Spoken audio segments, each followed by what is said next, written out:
Historias de la economía.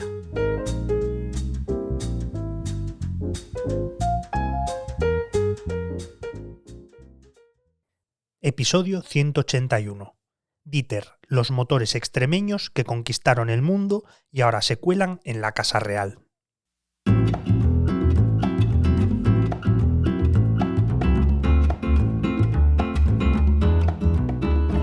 En plena era digital, hoy se puede lanzar una empresa de éxito desde cualquier sitio. Se puede emprender en España desde la ciudad más abarrotada hasta el pueblo más tranquilo y apartado. Nada que ver con la realidad que se vivía hace 150 años, donde sacar adelante una empresa y triunfar desde un lugar tan pequeño como Zafra, en Badajoz, en medio de un auténtico desierto industrial, era un auténtico reto. Es el escenario que se encontró Dieter, la prestigiosa y reconocida marca de motores española, que hoy vuelve a sonar gracias a que una descendiente del fundador, Mercedes Araujo Díaz de Terán, se ha convertido en la nueva secretaria general de la Casa Real.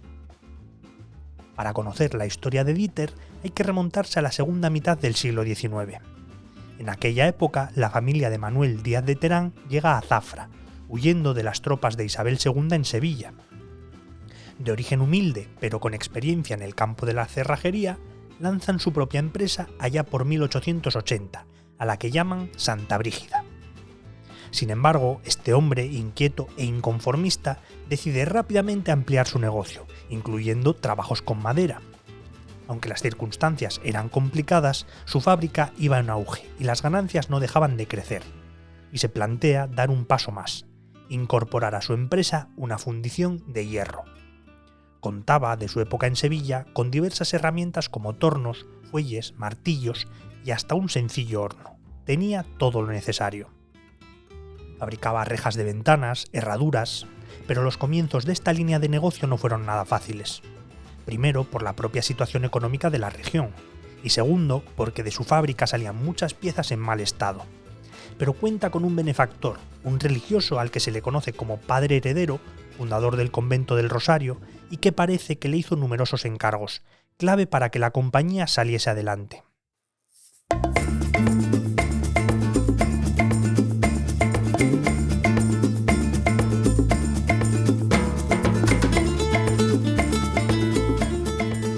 En aquel entonces la fábrica ya tenía una placa en la que se podía leer Dieter, uniendo las dos primeras sílabas del apellido del fundador, Díaz de Terán. Poco a poco la fundición fue ganando fama y prestigio, aumentando su volumen de trabajo, contratando a más gente y aprovechando tanto la llegada de los primeros vehículos que le generaba importantes volúmenes de trabajo como la construcción del Casino de Mérida, que también le generó un pico de demanda. En 1893 el fundador, Manuel, deja el cargo y pone al frente del negocio a su hijo José. Y poco después reparte todo su capital entre los dos hijos, 185.266 pesetas. Durante las primeras décadas del siglo XX, su fama va aumentando, la empresa se consolida y la actividad de la fundición va incrementándose, con la fabricación de nuevos utensilios y maquinaria sencilla muy enfocados en la actividad agrícola. Destacan de esta época la fabricación de bombas de trasiego de líquido, tornos, hornos panificadores, norias para la extracción de agua, prensas de vino, elementos de los que aún quedan restos a lo largo de la comarca extremeña. Aseguran desde la compañía que aún hoy, en algunas huertas de la región, se pueden encontrar norias en funcionamiento que llevan el sello de Terán. En pleno auge estalla la guerra civil, un obstáculo para la compañía. Trata de mantener su actividad con relativa normalidad, que mezcla con la obligación de usar sus talleres para fabricar material bélico.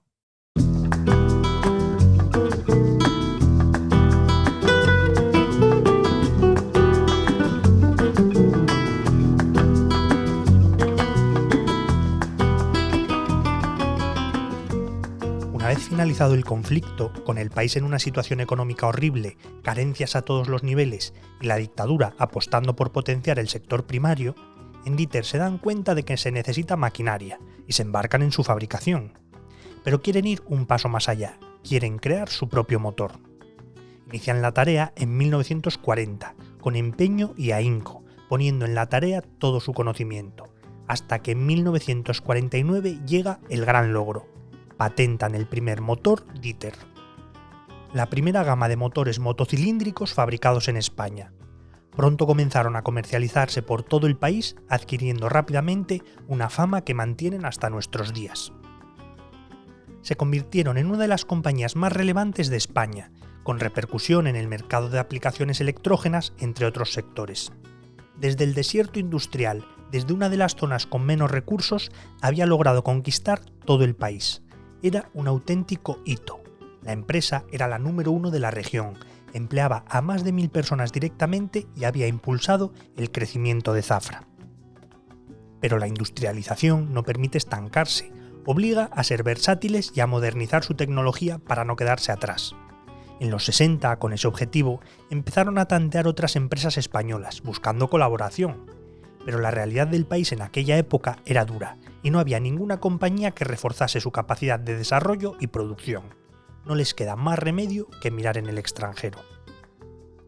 En ese proceso de consultas se reúnen con algunas de las compañías alemanas más punteras, hasta que finalmente llegan a un acuerdo con MWM, motor en Werkel-Mannheim, que absorbe la empresa segedana dando paso a MWM Dieter.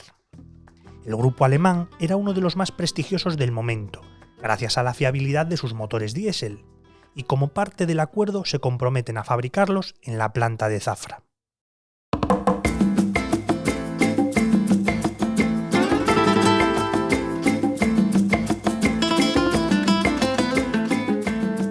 En este proceso también influye la presión de Renault.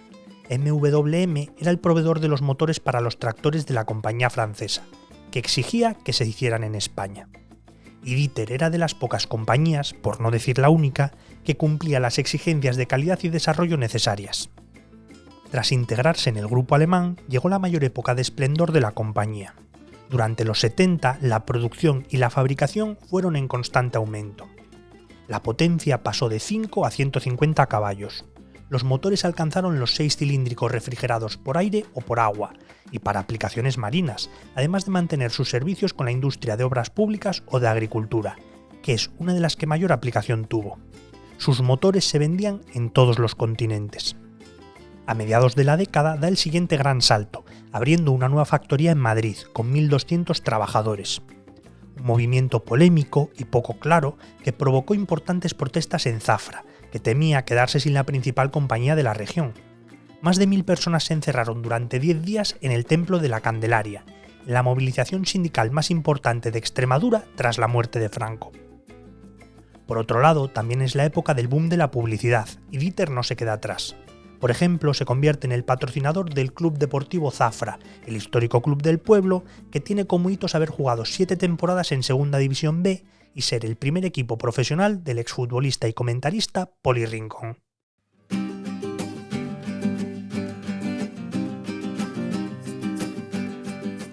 En los 80 es cuando la empresa empieza a notar los efectos de la crisis de la década anterior. Pasa de vender 32.000 motores en 1975 a 12.000 10 años después. La plantilla también se vio mermada, pasando de los 1.100 trabajadores que tuvieron en su punto álgido a los poco más de 400 a finales de la década. La compañía cierra la polémica segunda fábrica, la de Madrid, y centraliza toda la producción de nuevo en Zafra. Aunque la plantilla se redujo, este movimiento permitió aliviar un poco la situación económica de la región, gracias al empleo auxiliar creado.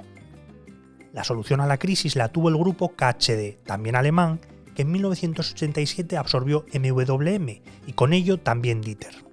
El nuevo dueño llegó a la conclusión de que tanto las instalaciones como las máquinas de fabricación de Dieter estaban anticuadas.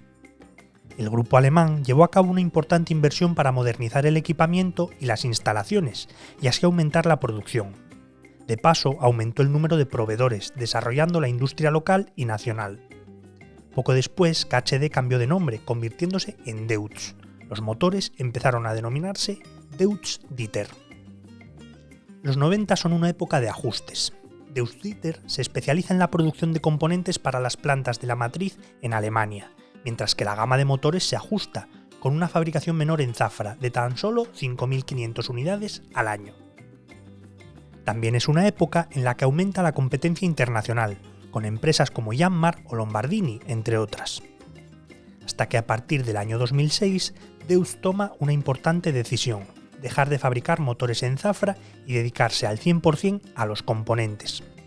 Una auténtica conmoción tras más de 50 años dedicados a esa actividad.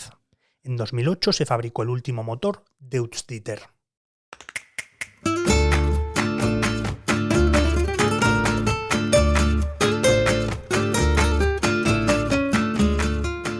Para compensarlo, el grupo Deutz realiza importantes inversiones en el pueblo, creando una nueva nave de 2.500 metros cuadrados para fabricar engranajes y con moderna maquinaria, que le permitía fabricar componentes para 300.000 motores.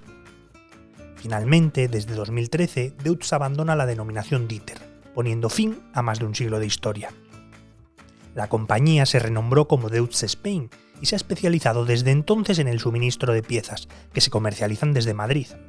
La mayor parte de la producción es para las gamas de motores Deutz, pero también tienen otros clientes tan prestigiosos como BMW o SAME.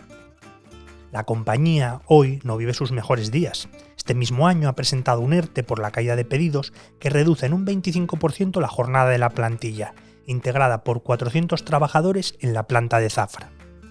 Dieter, siempre conocido así pese a los distintos nombres que ha tenido, sigue siendo hoy el motor industrial de la región, pero ha perdido su peso como foco de empleo. La edición sonora y la selección musical de este capítulo son de Remo Vicario, mientras que el texto y la locución son míos y soy Javier Calvo.